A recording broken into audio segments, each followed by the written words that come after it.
Halo guys, ketemu lagi nih sama Nidia. Biasanya banyak yang komen-komen nih, kangen sama Nidia. Nih, khusus buat kalian, Nidia balik lagi. Bahas apa ya? Bingung deh Nidia. Tapi dari footage yang sudah tampil ini, pasti kalian udah tahu kali ini mau bahas apa. Pasti nggak jauh-jauh dari MPV. Memang agak sulit untuk ngasih surprise ya, kalau di depan udah dikasih tahu duluan. Ya, kali ini Nidia akan ngajak kalian agar setuju sama Nidia. Kalau MPV yang pernah mengaspal di Indonesia ini layak banget untuk datang kembali dan bahkan kita nantikan kehadirannya. Sebelum lanjut, biasa nih, ayo dong subscribe dulu channel Pricebook Otomotif biar Nidia bahagia. Sekarang, yuk masuk ke listnya. Mitsubishi Kuda, mobil yang ingin mengikuti ketenaran Kijang dengan menggunakan nama binatang. Tapi kalau kita cari kuda di Google, yang keluar tetap kuda.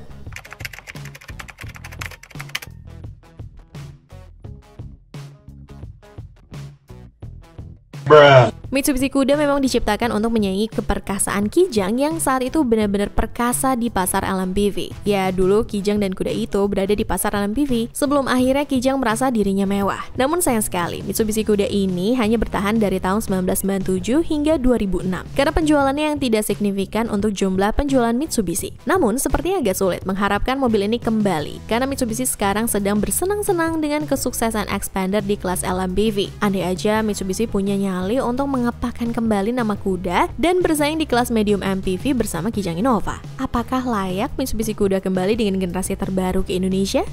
Honda Freed bisa dibilang seekor mobil yang memiliki fenomena cukup aneh karena pertama kali mobil ini masuk Indonesia dihujat karena bentuknya yang aneh. Mungkin orang Indonesia pikir mobil yang proper itu hanya Avanza. Memang pada zamannya Honda Freed memiliki harga yang lebih tinggi dibandingkan LMPV. Tapi memang mobil ini bukan di kelas LMPV. Begitu mobil ini sudah tidak dijual lagi, barulah pada sadar kalau ini adalah mobil yang bagus dan enak, menyebabkan banyak orang yang mencarinya dan harga bekasnya naik terus. Dulu mobil ini menjadi andalan Honda untuk segmen MPV sebelum adanya Mobilio. Mobil ini memiliki basis dari Honda Jazz dan berbentuk sangat kompak. Tapi ternyata interior mobil ini terasa sangat lega jika kita bandingkan dengan ukurannya. Pada masanya juga, mobil ini menjadi satu-satunya mobil dengan power sliding door di rentang harga 200 jutaan. Makanya mobil ini menjadi solusi untuk keluarga kecil yang gak kecil-kecil amat. Tidak sampai di situ, desain triangle square yang cantik dan interior yang terasa homey dengan konsep open cafe, alhasil banyak orang yang menyukai mobil ini. Cuma memang seperti yang dia bilang di awal tadi, mobil ini kayak duren, yang suka pasti suka banget, yang benci pasti benci banget. Sayangnya di tahun 2015, HPM menghentikan penjualan mobil ini. Lebih sayang lagi, Honda Freed generasi terbaru yang ada di Jepang juga tidak dipasarkan di Indonesia karena harganya yang sudah terlampau mahal. Padahal generasi kedua itu punya desain yang lebih bagus lagi dan transmisi dual clutch. Ya, Honda membenamkan transmisi DCT di sebuah MPV. Gimana menurut kalian? Layak nggak kalau Honda Freed ini comeback ke Indonesia? Kata siapa? LMPV nggak ada yang diesel. Ada kok, cuma giliran dikasih pilihan diesel, nggak laku. Beberapa tahun silam, Suzuki Indomobil Sales sempat membuat konsumen Indonesia bergeming dengan perilisan Suzuki R3 bermesinkan diesel. Nggak diesel aja, ada emblem hybridnya juga. Hal ini mengejutkan karena nggak ada kompetitor lain yang menawarkan mesin diesel di segmen LMPV. Pada saat itu, R3 memberikan warna baru di dunia per LMPV-an. Udah gitu ada embel-embel hybridnya lagi kan? Cuma memang ini bukan hybrid seperti Prius ataupun CR-Z gitu ya. Sistem hybrid ini hanyalah mild hybrid di mana sistem ini dikembangkan melalui teknologi Smart Hybrid Vehicle by Suzuki. Sistem ini terdiri dari 3 komponen utama, yaitu mesin diesel, aki berkapasitas besar 70 Ah dan teknologi Integrated Starter Generator (ISG). Jadi ketika mobil melakukan deselerasi, energi kinetik akan disimpan ke aki untuk menopang kelistrikan mobil. Ketika dalam kondisi idle atau berhenti tanpa menginjak pedal kopling, fitur start-stop system yang mirip-mirip dengan punya Vario, jadi semua kelistrikan akan dialihkan ke aki selama mesin mati. Tapi mobil ini kurang populer karena dia masuk sebagai mobil CBU, pilihan transmisi hanya manual, dan langkanya komponen-komponen mobil ini membuat penjualannya pun rendah. Gimana menurut kalian? Layak nggak nih kalau Suzuki R3 diesel kembali mengaspal di Indonesia? Chevrolet Orlando merupakan andalan GM untuk melawan kedigdayaan Kijang Innova. Mengambil nama dari salah satu kota di Amerika, tapi malah mobil ini tidak dipasarkan di Amerika Serikat. Di Indonesia, mobil ini mulai dipasarkan tahun 2012.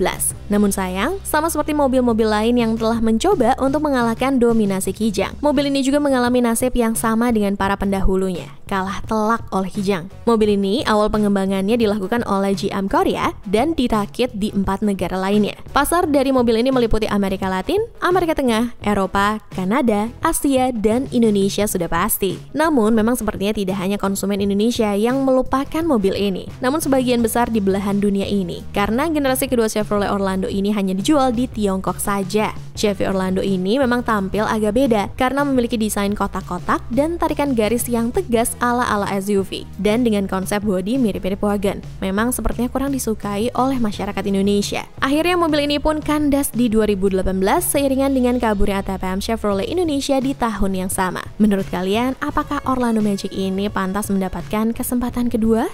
Memang sepertinya Chevrolet ini agak apes kalau jualan MPV di Indonesia. Sebelum mereka jualan Orlando di sini, Chevrolet Spin sudah terlebih dahulu diperkenalkan pada tahun 2012. Tapi ya usianya hanya sampai tahun 2016. Waktu mobil ini dijual di Indonesia, GM menawarkan 3 pilihan mesin. Yang paling kecil adalah mesin 1200 cc bensin dengan pilihan transmisi manual. Kemudian juga ada pilihan mesin diesel 1300 cc dengan pilihan transmisi manual juga. Kemudian di trim tertinggi mendapatkan pilihan mesin 1500 cc bensin dengan 4 tipe pilihan dan pilihan transmisi manual dan juga matic 6 percepatan. Yes, mobil ini memiliki transmisi 6 percepatan. Lebih maju kan dari pesaing pada zamannya? Dan juga mobil ini memiliki AC integrated untuk bagian belakangnya, macam mobil-mobil 500 jutaan gitu deh. Tapi memang sayang merek Chevrolet kurang begitu populer di Indonesia yang membuat Chevy Spin ini lebih banyak jumlah produksinya dibandingkan penjualannya. Padahal Chevrolet sudah niat loh mengembangkan Spin di sini. Mereka berinvestasi besar-besaran dan membangun fasilitas di Bekasi untuk pengembangan Spin ini. Namun ya sudahlah, tinggal kenangan mobil ini. Meskipun mobil ini melakukan comeback secara tidak langsung melalui Wuling Convero, ya Convero itu memiliki basis yang sama dengan Spin. Gimana menurut kalian? Pantas nggak Chevrolet Spin dapat kesempatan kedua? Itulah tadi deretan MPV yang sepertinya layak kalau diberikan kesempatan kedua di Indonesia. Mana yang paling pantas untuk kalian? Tulis di kolom komentar di bawah ya. Nidia pamit, ciao Bella!